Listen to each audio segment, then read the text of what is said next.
Bienvenidos worldwide fright fans, Jaime and Fuego here for the horror show, welcoming all of y'all for a little film review that I'm going to be doing as we are catching up, Cecil and myself specifically, Marcia and Susie where they can, on 2018 horror stuff that might have just slipped under the radar, something perhaps that we did a trailer reaction for and then just didn't get around to finally watching, of which this film was one of them. It's a Spanish film from the same writer and director of The Orphanage. He's a protege of none other than Guillermo del Toro, now Oscar winner Guillermo del Toro, but it was a film initially called El Secreto de Marrowbone, but they ended up just changing the title to Marrowbone, and it was initially hitting the festival circuit back in 2017. It got a proper release here in the United States in 2018, and after we did the trailer reaction for it, while it was just kind of vague on the details as to what it could really be about, it still looked solid, and cast-wise especially. I mean, George McKay was the one name of the actor that I could not recall, but he's like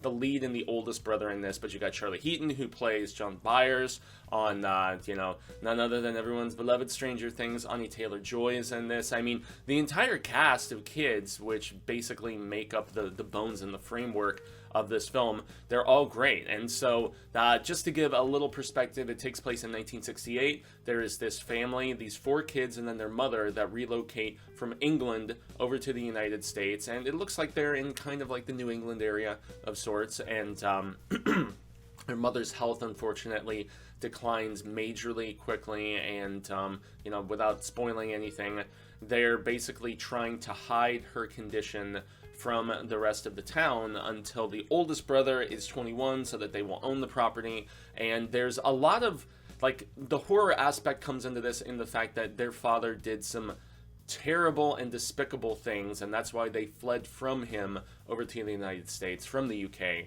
And it really becomes like a thriller mystery from there, but it does have some horrific elements to it in the fact that some of the younger kids especially think that the home is haunted, that they've relocated to, that they fled to in the United States. And then there is just that unraveling the aspect of just what the father did, and it's pretty messed up stuff, so that's intriguing too. So here we always give a little bit of just overall impression, and then we talk about story and acting and effects and whatnot. And overall, I really enjoyed this movie. It's not for everybody. It's probably not for it's not for a Cecil. Maybe Marcia would have liked it because Marcia's more like into period piece type stuff and whatnot, but it is very much a slow burn. It is not full on horror. It's definitely more so on the dramatic side of things, but I mean, the Sergio G. Sanchez, he's the Spanish director who also wrote and directed The Orphanage, like I said, and that was a film especially that was really good on mood and atmosphere and tension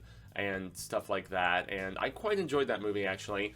And whereas this one might be more on the dramatic side, I still found a lot to be fulfilled by. It's beautifully shot. All of the acting from the kids is really on point, as is Anya Taylor-Joy, who is like the neighbor who befriends all of them and becomes a love interest for one.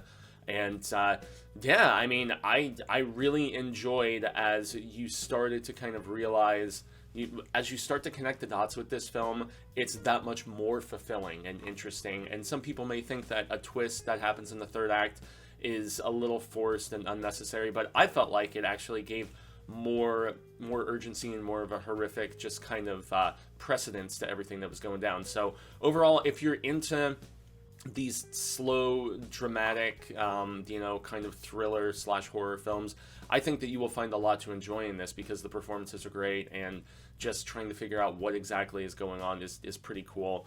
So yeah, the story, as I touched upon just a moment ago, is the fact that these four kids, after their mother is sick, after they fled this, this father who did despicable things and got a lot of press and so on and so forth, kids testifying against their father, all kinds of craziness.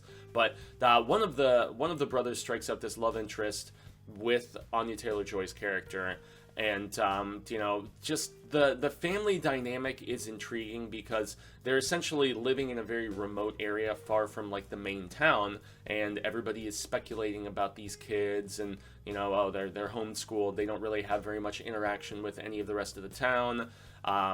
there is kind of there's kind of this villainous like realtor guy of sorts who's like trying to stick his nose into the situation. But all of that stuff may be tropey as it is. The intrigue is really the mystery in this film, and that's where the writing really shines in my estimation. It's one of those that with each little nugget of interest you get, it kind of gives some different perspective to the plot and how things are going down, which is cool. And as I mentioned earlier also, the younger kids especially think that there is a spirit in the house, and there's one point in particular where they're all playing what looks kind of like Risk, and you know there's pieces getting thrown around and craziness, and there's one particular point where the sister is like reaching up into like the attic type area, and a hand grabs her, and they really leave it to the imagination if there's a spirit up there, if there's a real person that could be doing this, and they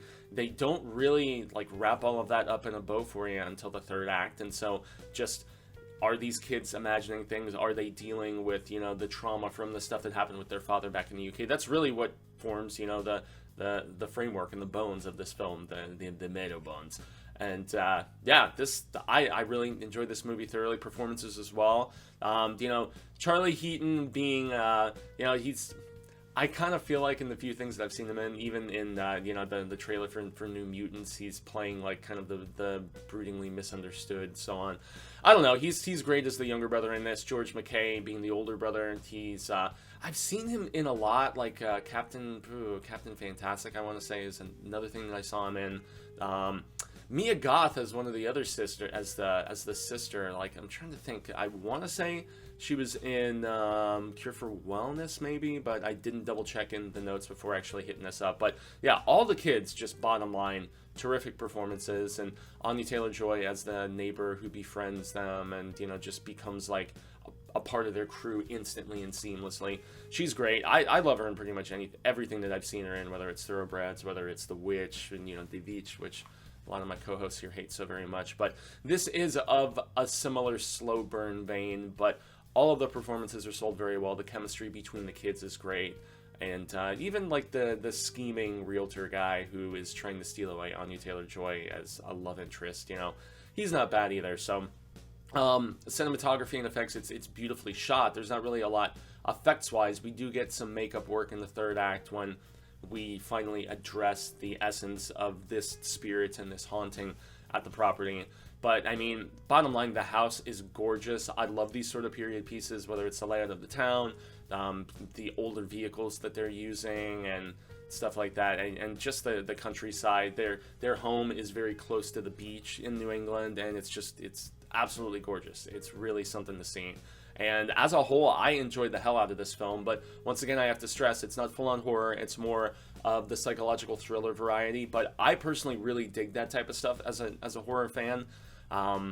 Yeah, and the performances really shine through and make this a very satisfying watch for somebody like me who enjoys a lot of drama injected into my horror if the subject matter is properly put together. And I mean, Sergio G. Sanchez, the director of The Orphanage, he also wrote and directed this, as I mentioned earlier, and he did a pretty damn good job, at least in my estimation, for building mood and tension, and just kind of, you know, just the unraveling mysterious aspect of what is really going down in the history of these kids and their family, and their father especially being a really interesting point. So I really found a lot to enjoy about this film. So if you guys have any interest based on the insight that I gave here, definitely make sure to check out Marrowbone, also known as The Secret of Marrowbone. I don't think it's on any streaming services. I redboxed it, so there you go, y'all. If you want to have any different stuff from 2018 that we have not addressed yet reviewed, you can actually dictate a review on our Patreon, depending on what scale you decide to go with to support the show. We greatly appreciate all suggestions and insight in that department. And I've been Jaime and Fuego, and until we get back at you with more spooktacular coverage here at the end of 2018, remember, stay scared.